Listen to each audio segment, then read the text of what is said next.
Hello and welcome to Hermetic Journeys. I'm your host, Tony G. and Anna.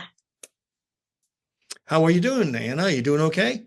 Yeah, pretty groovy cool. How about you? Pretty good. Yeah, pretty good. Well, we are looking at Emblem 30 today. We've hit a couple of milestones, two that I'd like to mention, and then Anna's going to tell you about another. The first one is that Hermetic Journeys has been a YouTube channel for 8 years as of last week. It was pretty, yeah, isn't that incredible? So crazy. So I want to thank the Hermetic Journeys team and Anna, of course, for pitching in and helping me with this because this is really complex stuff. And I don't know what I'd do without you guys. You guys are awesome. So thank you for all of your help and making this channel pretty successful. So the other milestone, of course, is that we're at Emblem 30. So we have 20 emblems to go. And we have one more milestone too, y'all. One more. We hit 40 subscribers since the last video. So we need more subscribers. I mean, not that we don't appreciate the 40 that we have, but just keep sharing this with your friends and family. Hit that like and subscribe button. The more people we get, the better we can make our videos and everything. And it just makes everyone more educated in these really cool emblems. So yeah. Love it. Thanks, Anna. That was awesome. Thank you. Okay, Anna, would you like to read the motto and the epigram, and then I'll talk about the emblem itself? Absolutely. The motto, Luna is as requisite to Saul as a hen to a rooster. The epigram, what can you do, dear Saul, alone, if I join not as hen with rooster to multiply?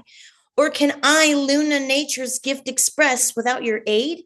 No, grant me some redress. He's but a fool, those to confine apart, whom nature would have joined in mind and heart. Poetry. And that was poetry, Anna. It was awesome. I am going to say something sad before we continue with the emblem, before I describe it. I am going to be shutting down the Hermetic Journeys merch site.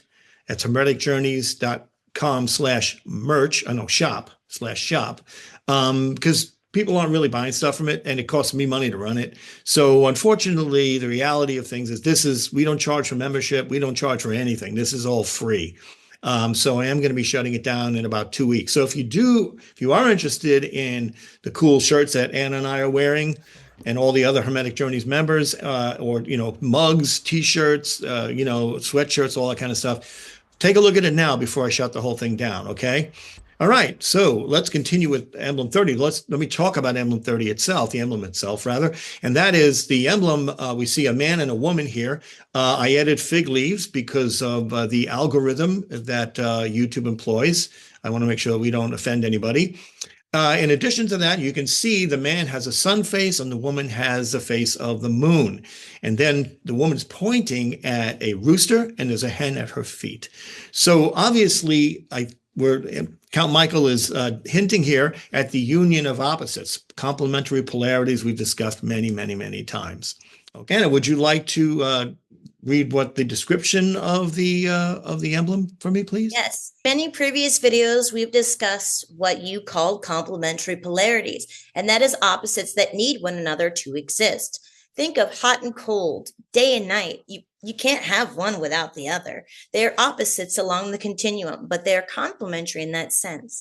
In this case of Emblem 30, Count Michael uses two examples, the hen and the rooster, and man and woman. The scholar from whom we draw wisdom, Helena de Jong, remarks, the meaning of this emblem appears from the discourse. It is again the motif of the union of the opposites. The sun, or the man who represents the combustible hot sulphur, is to be united with the moon, the woman, or the cold, moist mercury. Awesome. Okay. And in the discourse regarding the union of opposites and the importance of the equality between the union of opposites, Count Michael literally states, the female subject is of no value without the male force, and vice versa. These two sexes should be united within a philosophical enclosure so that augmentation is obtained. Now, augmentation, as we looked at earlier in a previous emblem, has to do with the repeating of an alchemical process, and Steve might have something to say about that. Okay. And he later remarks, the philosopher goes to work. He purifies, regulates the warmth, through which the mixed colors alternately form the active and the passive principle, till after a long time the various colors become on color and one essence. Very, very cool. All right. I'm sure Steve will talk about that, as I've said. Now, Count Michael has used this similar concept in another work that he did called Symbola Auri Mensae. I hope I have that correct. It's Latin. All right. Dealing with the union of opposites. It's emblem one from this particular collection.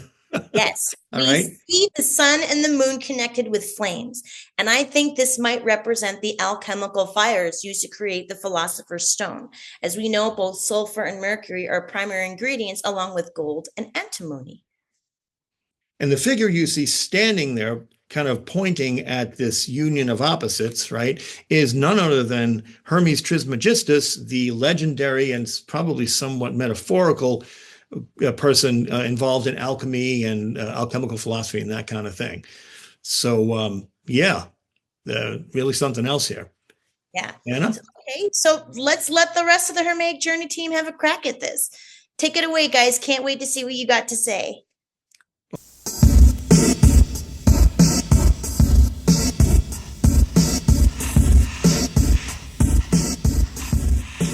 Want to play? No? I get it, boys. Another rainy day. No birds to watch, no squirrels to chatter at.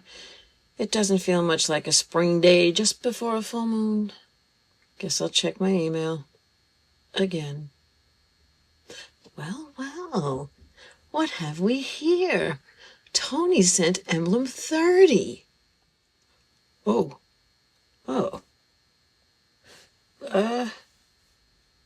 Looks like Saul and Luna are having another discussion about the age-old question, which came first, the chicken or the egg? Look at those faces. Saul looks a little bit annoyed for having been left out of the equation, or at least the question, and Luna is apparently trying once again to calmly explain the answer is neither. Like humans, a chicken is born with all the eggs she'll ever have in her ovaries. Is it me, or does the chicken look like she's trying to get away from the rooster's repeated question? If we look closer at the illustration, we may get a better idea of what's under the decidedly creepy representations of the two mightiest celestial bodies in our heavens, the sun and the moon. If this is all about balancing polarities, then why group all the males, sun and rooster, on one side, and all the females, moon and hen, on the other? Another age-old phrase may shed a little light on that. If the moon is female, why do we still refer to the man in the moon? Turns out that may hint at something far older than Atalanta Fugiens. To look back that far, we literally have to look at the stars. With no clocks, cell phones, or Apple Watches, ancient people looked to the heavens to tell time. It was easy to align daily activities with the movement of the sun over the horizon. Wakey, wakey, with the sunrise in the east. Take a lunch break at noon directly above. And then Betty bye, with sunset in the west. Wonderful stories were woven to explain the daily cycle as humans pondered where the sun went and if it would return with its life-giving warmth and light the next day. Wait, life-giving? Could the sun be female? The other easily recognized celestial body was the moon. This one was a little more elusive. People began to track the moon's disappearing act as well, counting the 28 sunrise, sunset cycles it took, and creating stories around these as well, including the one about this king who had a mansion built with 28 windows, one for each of his wives. Yeah. So he could admire a different one each day, thereby avoiding all the domestic chaos that would ensue if they all came together and realized that "you're the only one for me" meant for that night. The moon was wait for it, male. This could also be because lunar astrology was more important than solar at the time, and most of the court astrologers were men. But women had noticed that they had an uncanny connection to the moon. Their own bodies mirrored the moon's cycle of waxing, waning, and resting. New findings show that the earliest calendars tracking their cycles and the 13 moon cycles date back to around 300,000 BCE. Bonus!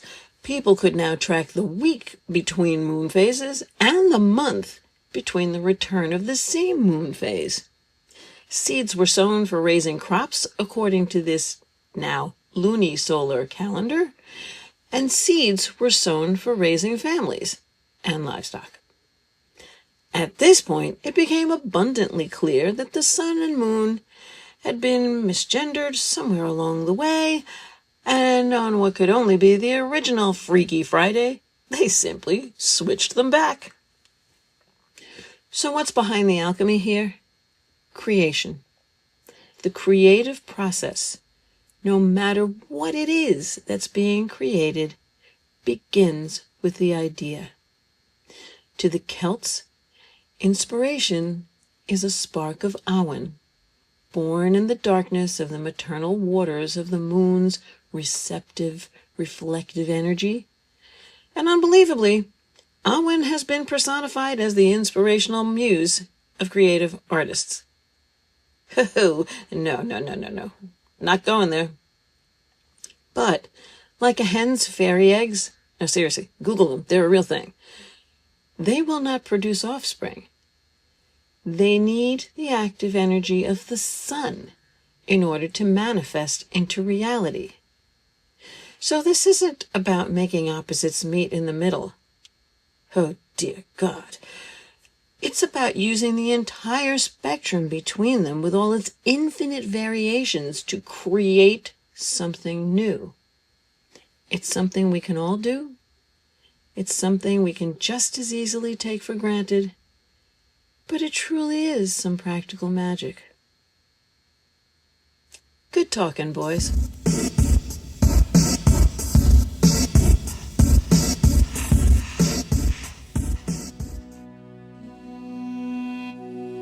Emblem 30 mentions the Greek myth about a young soldier Electron who was instructed by Ares to guard his bedroom while he was having an affair with Aphrodite, the wife of Hephaestus.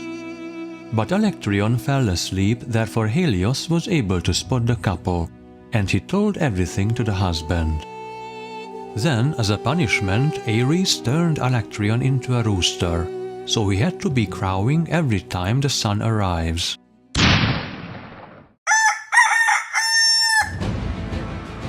In the discourse of the emblem, Dr. Meyer equates the rooster with the sun and the hen with the moon, and mentions that there can be only one rooster in a flock, which presides over all the hens.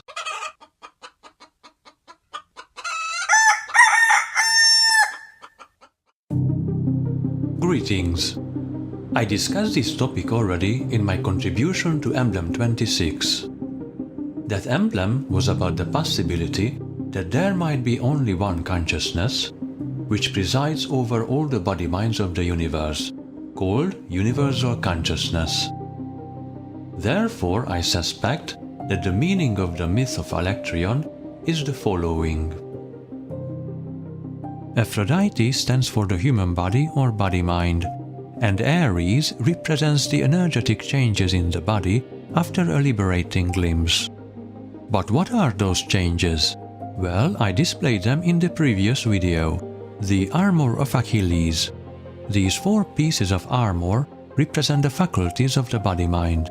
To be more exact, the faculties of the body-mind with a profoundly changed functioning. Achilles lost everything because there cannot be any objects without a subject. If the subject, the person, disappears, then all its objects disappear together with it. Then all the faculties of the body, which were previously frozen and fixed, become something like liquid or like fire. because it was the subject that kept the faculties bound and frozen. We discussed earlier that the motif of the rooster refers to the universality of consciousness. Therefore, the transformation of Electrion means that after the energetic change happens in the body, the universality gets revealed. But what is the meaning of the male-female division? This motif is explained by Michael Meyer in the Arcana Arcanissima. This single property of alchemy is the most clear and characteristic. Its subject matter is a masculine agent and a feminine patient, just as brother and sister, or even couple, as will be demonstrated at many places. So the masculine means active and the feminine passive. But this seems to contradict what was said before, that Apollo was related to awareness and Artemis to phenomena. Because to us it might seem that awareness is just a passive observer, while the phenomenal objects move and do stuff. That is only an illusion. In reality, awareness is the only active component of the universe, while all the phenomenal objects are passive. Francis Lucille sometimes even calls awareness the universal doer. Both the doing and the awareing are universal and not personal. Both the doer and the perceiver are universal. We don't have, seemingly, a connection with the universal doer, but we have a connection with the universal perceiver because we are it. And that's the important point. We are the universal perceiver. But then why would they be? Why would there be, on the one hand, the universe perceiving, and on the other hand, something else than the universe doing? Obviously, this doesn't make any sense. Therefore, the doer and the perceiver at the universal level are one and the same. No distinction can be made.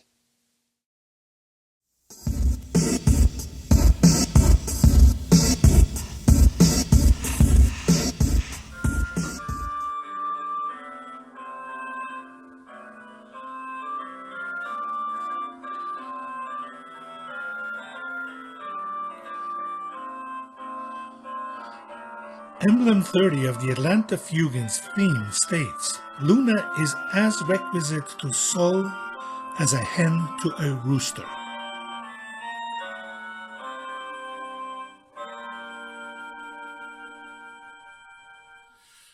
This emblem clearly expresses to us the Hermetic theme of the required union of the alchemical sulphur and the alchemical mercury in our philosophical works. In alchemical symbology, the sulphur is fire and represents the sun, while the mercury represents water and is symbolized by the moon.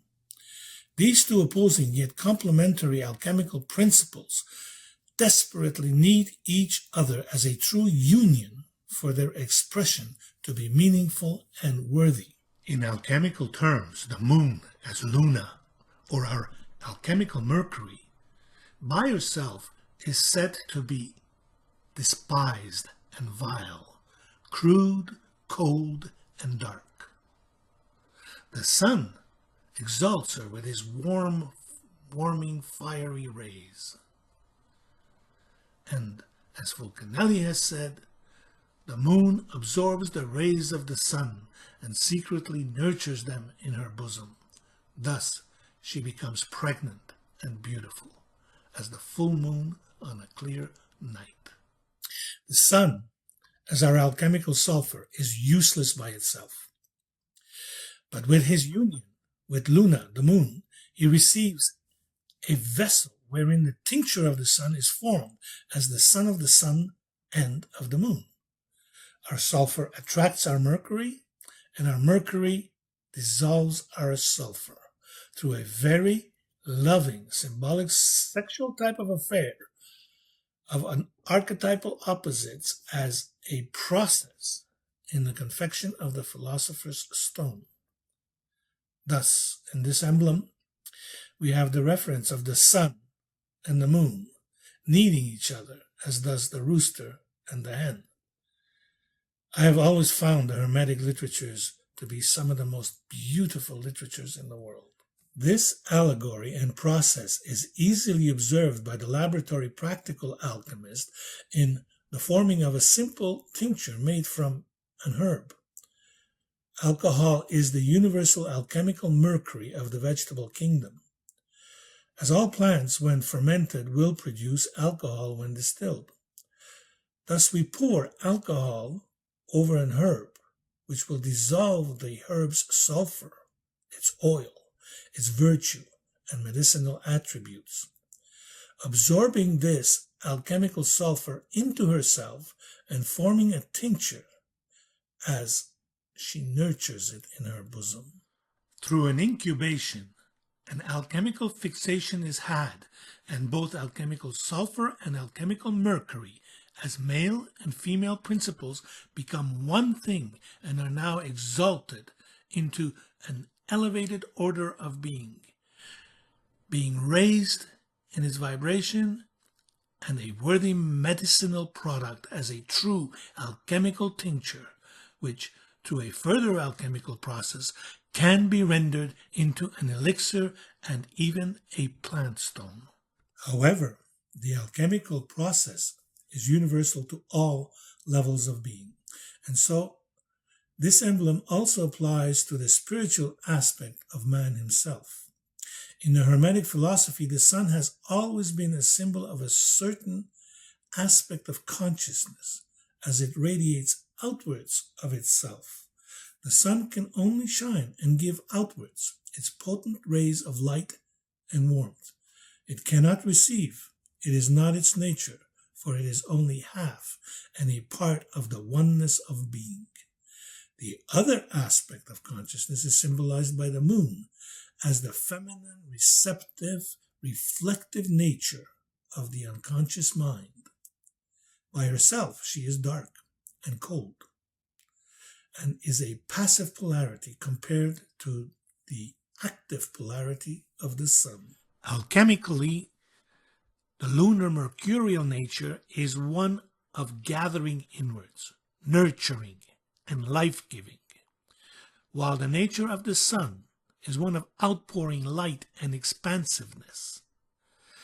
The sun, which is consciousness, sees himself in the moon's reflection, while her darkness symbolizes the unconscious, is warmed and made to shine with light. The sun sees his own reflection in the moon, and again, as Fulcanelli has said, the moon absorbs the rays of the sun and secretly nurtures them in her bosom. Metaphysically, the inner process of meditation functions on the very same principle. The conscious mind, directing thought and concentration, is like the sun. It projects outwards. The unconscious aspect of our being is like the moon and functions on a lunar, receptive level, gathering in. The unconscious psychic energy within us must be warmed and kindled by the solar essence of consciousness. This is that metaphysical impregnation that the philosophers speak of when they say that consciousness must inseminate the unconscious. So again, we see the sexual symbolism. It is this act that brings to birth a third aspect of consciousness within our being. It brings to birth the luminous subjective self as the inner divine and hermetic child. Philosopher's Stone. I did paint a painting representing this event, the crowning of the Hermetic Child. When one practices meditation, One can enter into the fertile feminine unconscious, where the birthing of the inner child symbolizes the emerging inner self. One must first make the conscious effort of his or her active willpower and concentration as the solar aspect of consciousness, and act upon the passive energies of the unconscious. In turn, the receptive passive energies of the unconscious nurture and mature the divine seed of the sun, or, as our alchemists like to call it, our gold.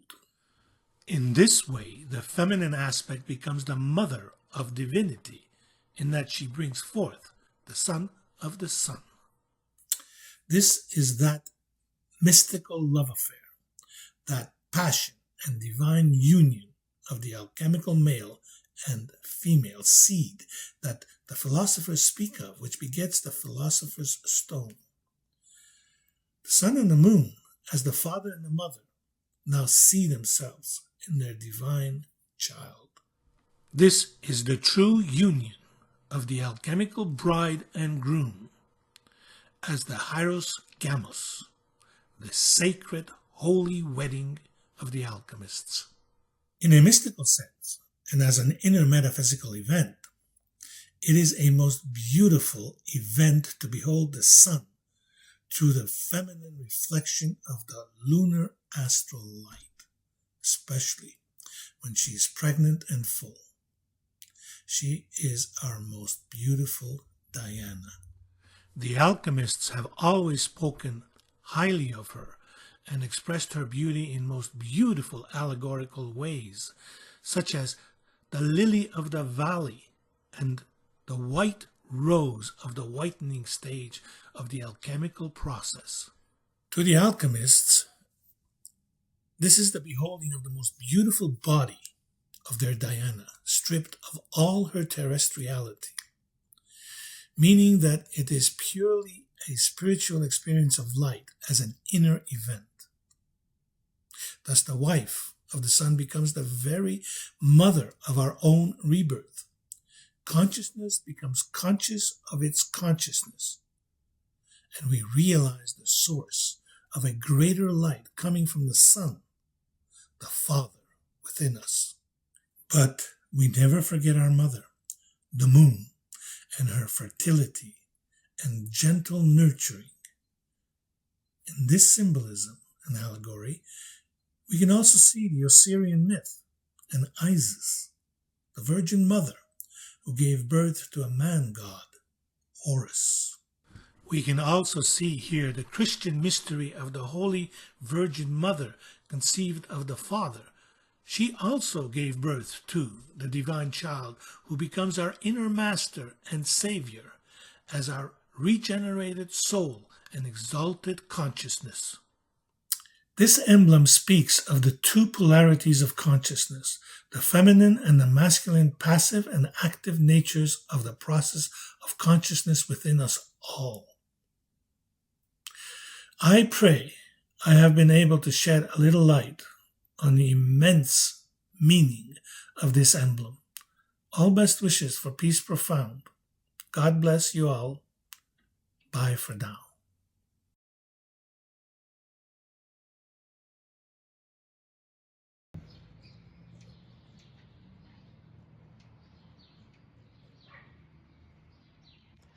Oh, hello there, Tony, and Hermetic Journey friends and family. Nathan here with Jake the dog and a hummingbird. Super cool. Emblem 30, huh? Sol and Luna together as requisite as a hen and a rooster. Love the emblem. Both figures standing there, both grounded. She standing quite upright in a position of kind of more strength than the masculine figure, and with her arms more active, pointing down at his feet, which reach out to her, and from that plane we see the life kind of emanating, the chickens reaching out to her with the cock erect. Must make all the puns. Behind her, the mountains sit higher and with less development than on the masculine side, perhaps hinting at the strength and grandeur of nature untouched by man as taller and stronger than the works of man. Behind him we see a city, and kind of from his almost genital area coming out to her, a ship sailing on the waters out towards the bay. Ships do carry seamen, must make all the puns. Love it. His stance is very kind of, how should we say, unbalanced. He reaches out to her in action with his right leg, and yet his foot is kind of cocked towards us and not towards her, kind of off balance. And there she is pointing at that, almost showing the lack of strength within his positioning. Fascinating. His arms are in much more of a receptive state, kind of making a square, whereas hers hints at a triangle, shaped with less angles than a square, perhaps closer to source. And there he is, looking kind of at her while she stares right at us. Both of them together as part of the same work in the same creation. And maybe her looking at us kind of hints at the moon's lack of axial rotation, how she always faces us, never turns away. Lovely, lovely emblem. Hope everyone is well, and thanks for the time. See you guys soon. Much love. Wow, that was so fascinating to see everyone's different perspectives on this. Wow. Mind blowing. I always like watching this. So I want to thank everybody, for giving us all this wonderful information. And I can't wait to see what we have for the next emblem. Emblem 31, yeah. Well, thank you too, Anna, my most excellent co-host. And truly appreciate it. And you can't even tell that we're in two different places, right? I mean, look, let's do a high five. We are.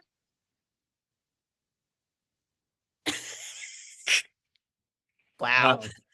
Okay, that didn't work out so well, but I'm sure you're not fooled. Oh, all right. Well, thank you for watching Hermetic Journeys. Please remember to subscribe and to do all the good stuff that you know about here. And we really appreciate you watching and taking the time to comment and subscribe. Thank you so much. We'll see you for Emblem 31. Right, Anna? That's right.